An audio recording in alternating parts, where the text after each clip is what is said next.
Hi, Dr. Alex here, and welcome to a little video based upon an accidental discovery I recently made, which I realized might just benefit Masters and PhD students the world over, depending upon their thesis submission requirements. So hopefully this video will show you how to print submission and examiner's copies of your Masters or PhD theses far more cheaply than your typical in-house university print shop.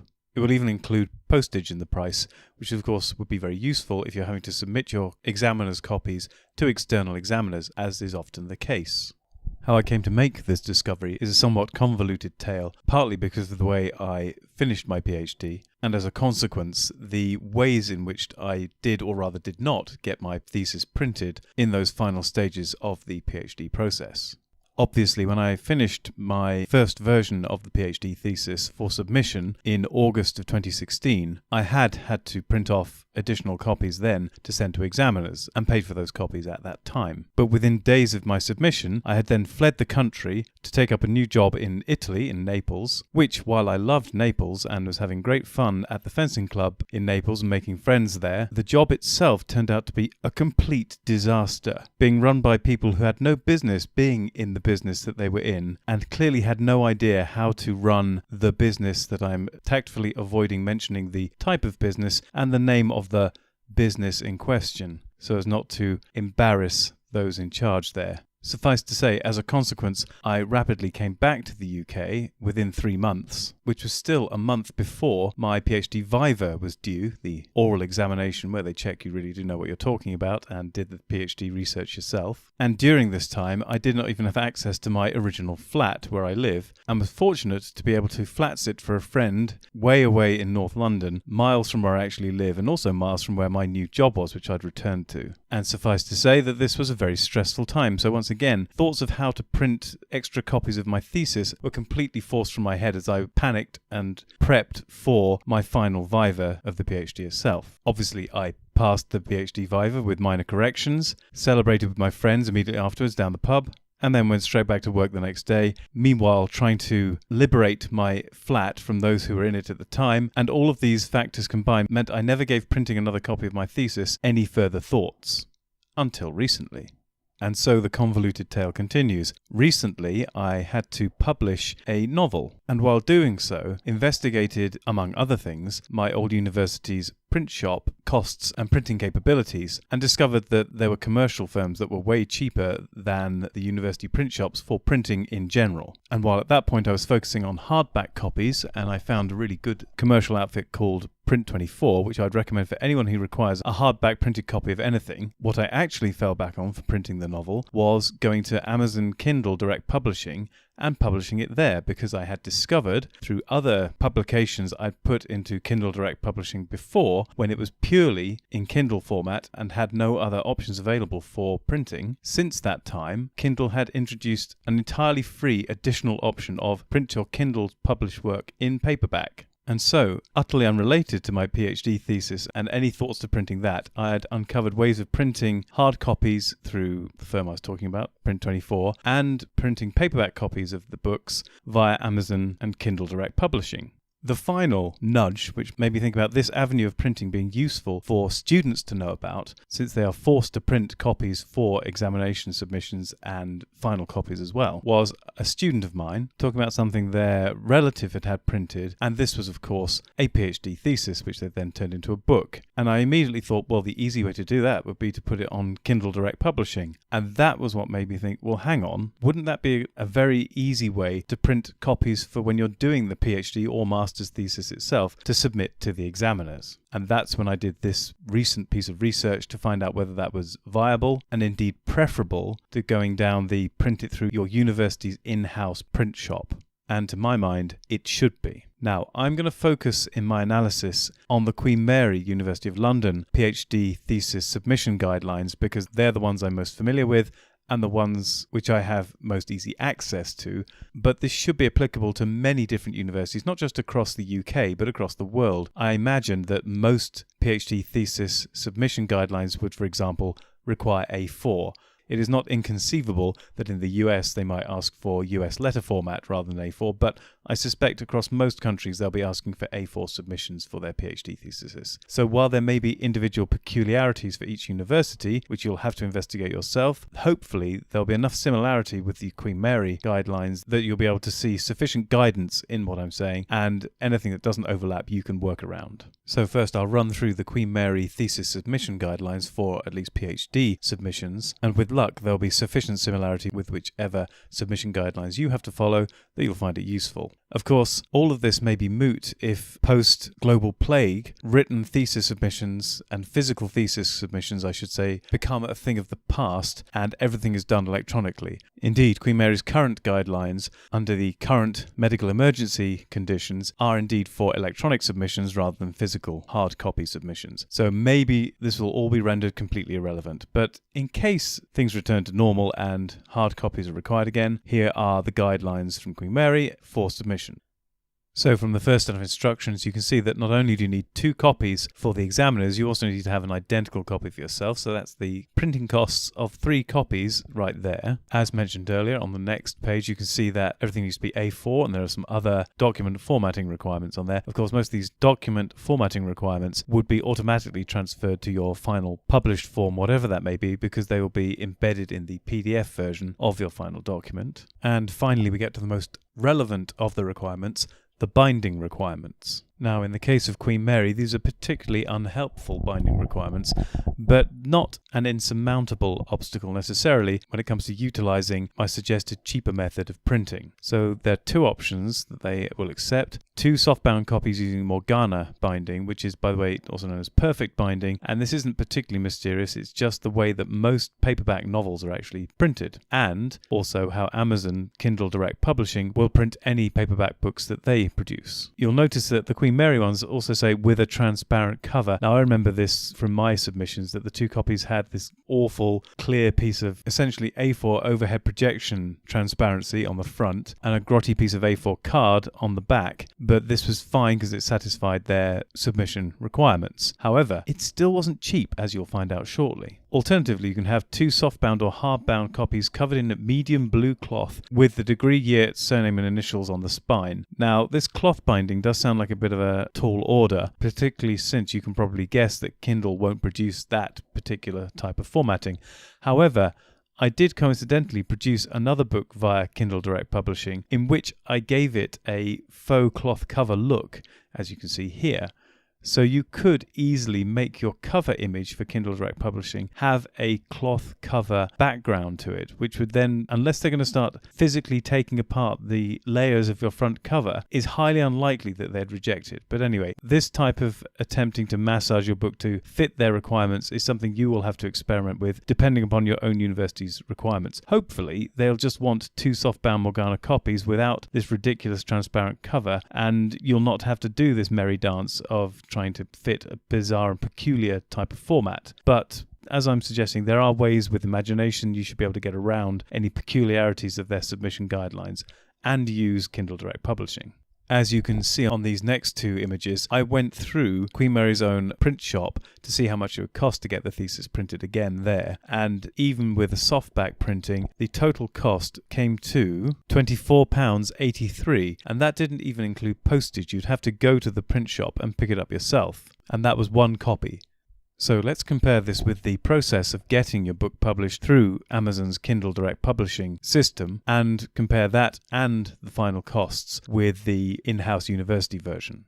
Firstly, it's very easy to set up a Kindle Direct Publishing account because you just set it up as an extension to your Amazon buying or selling account, if you have one of those, and I imagine most people will have an Amazon account by this point. So personally, I would create it as a Kindle ebook first, which will then allow you the option of then publishing it as a paperback version, and it will take some of the details you submitted for the Kindle e-version and automatically put them into the paperback submission as you do it. Most of the options you won't need to fill in when you're doing the submission. Obviously, the one you will need to fill in is the primary author or contributor, which is you, but beyond that you can leave most of the things empty and blank because they're irrelevant. For the description, I just used the abstract for the PhD thesis, as this does describe the entire work already. Next, you get the opportunity to put your ISBN number if you have one, or, infinitely preferable, get Kindle to assign you an ISBN number for your publication. Now, at this point, I can imagine people panicking, saying, but I don't want this thing published with a real book's ISBN. It's not finished. It will probably need to be corrected after submission. It's incomplete.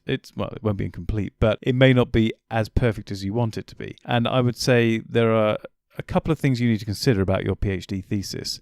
The first is one of the many pieces of sage wisdom passed to me by my supervisor, and that is, no one will ever read your thesis. This is probably something you really need to bear in mind. And he wasn't just being cruel and nasty. No, definitely not. He was trying to be realistic that no one will ever read your PhD thesis. Even in academia, it is rare for somebody else to come along and grab your PhD thesis, which, by the way, is going to be readily available online anyway on the archive. Certainly if you're working in the field of physics, everything we publish is freely available, and nobody's going to want to buy a copy of something that's free online and they can just download it anyway. In addition, no one's going to read your PhD thesis is largely true. They will read the papers upon which your PhD thesis is based, which again are free online and available for anyone to read anyway.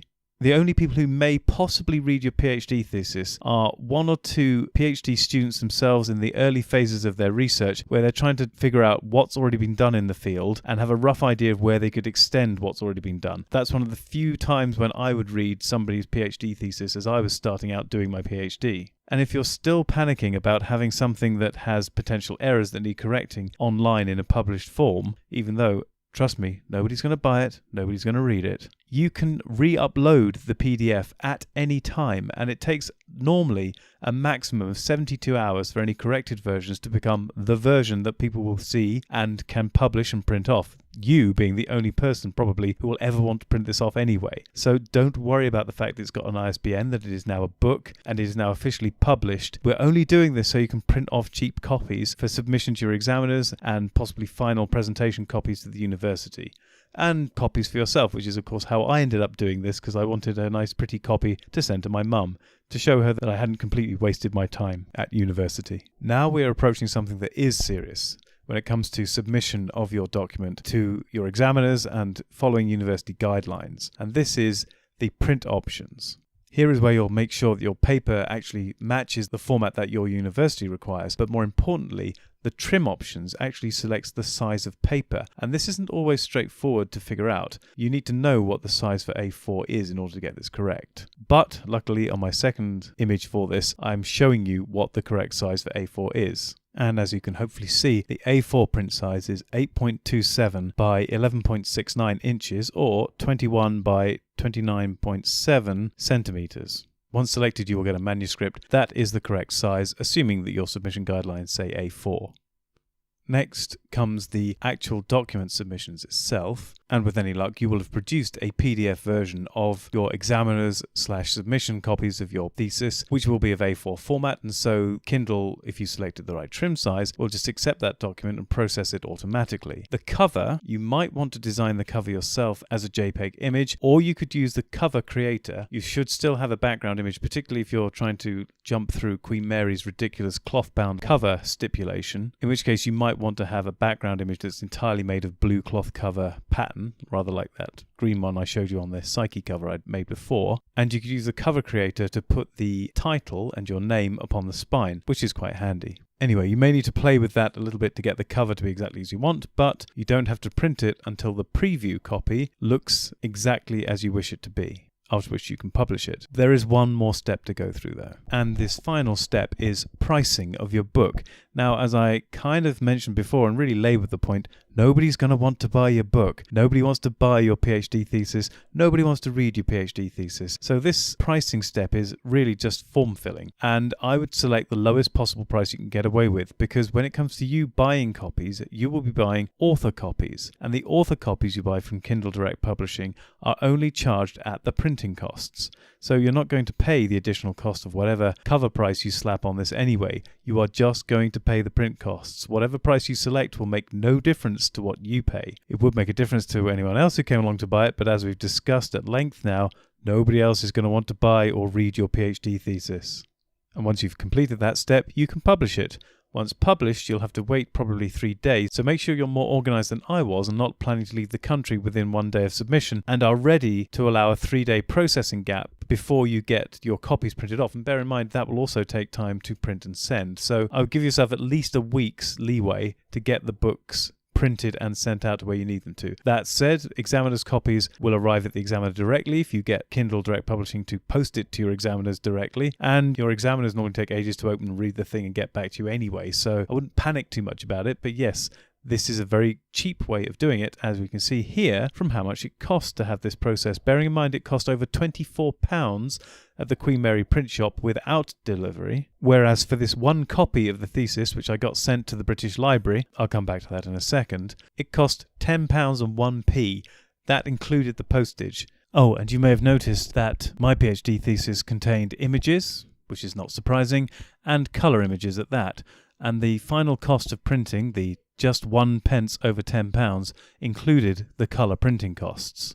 Now, when I ordered 2 copies together for other reasons, the postage cost covers both copies, and therefore the individual prices are even less than £10 per copy. And of course, if you required 1 copy for an internal examiner and 1 copy for yourself, both those copies would cost less than £10 if you had them sent to you. Considerably cheaper than Queen Mary's print shop, for example, at £24. And I went through quite a few other universities in the UK's print shops for trying to find cheap printing, and they were more expensive even than Queen Mary. So this should be a more cost-effective way of getting your examiners and submission and even final copies of your PhD thesis or master's thesis printed than going through the university's in-house printing options. One final note about why did I send a copy off to the British Library. Technically, any book published in the UK should have a copy submitted to the British Library. Now, I did it just because I'm such a law-abiding and straight-laced individual that I felt I had to obey the law and submit those extra copies to the British Library so that they would not come chasing me and demanding their legal right to have a copy presented to them then and there. Now, to be fair, I've never heard of instances of the British Library kicking down people's doors and chasing authors for not having submitted copies of the books that they have published.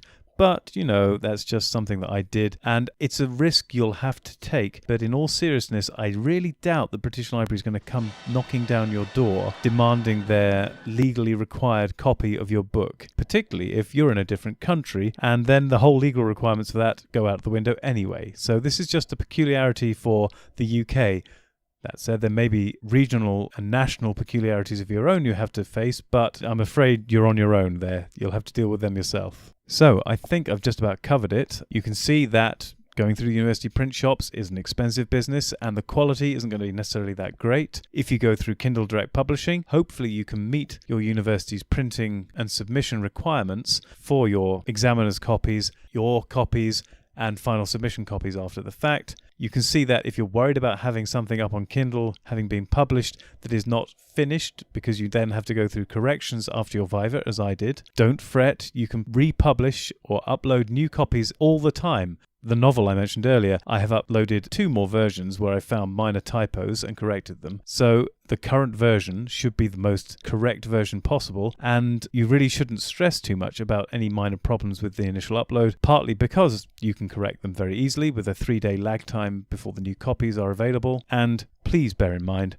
no one will ever want to buy or read your PhD thesis. It's just one of those things.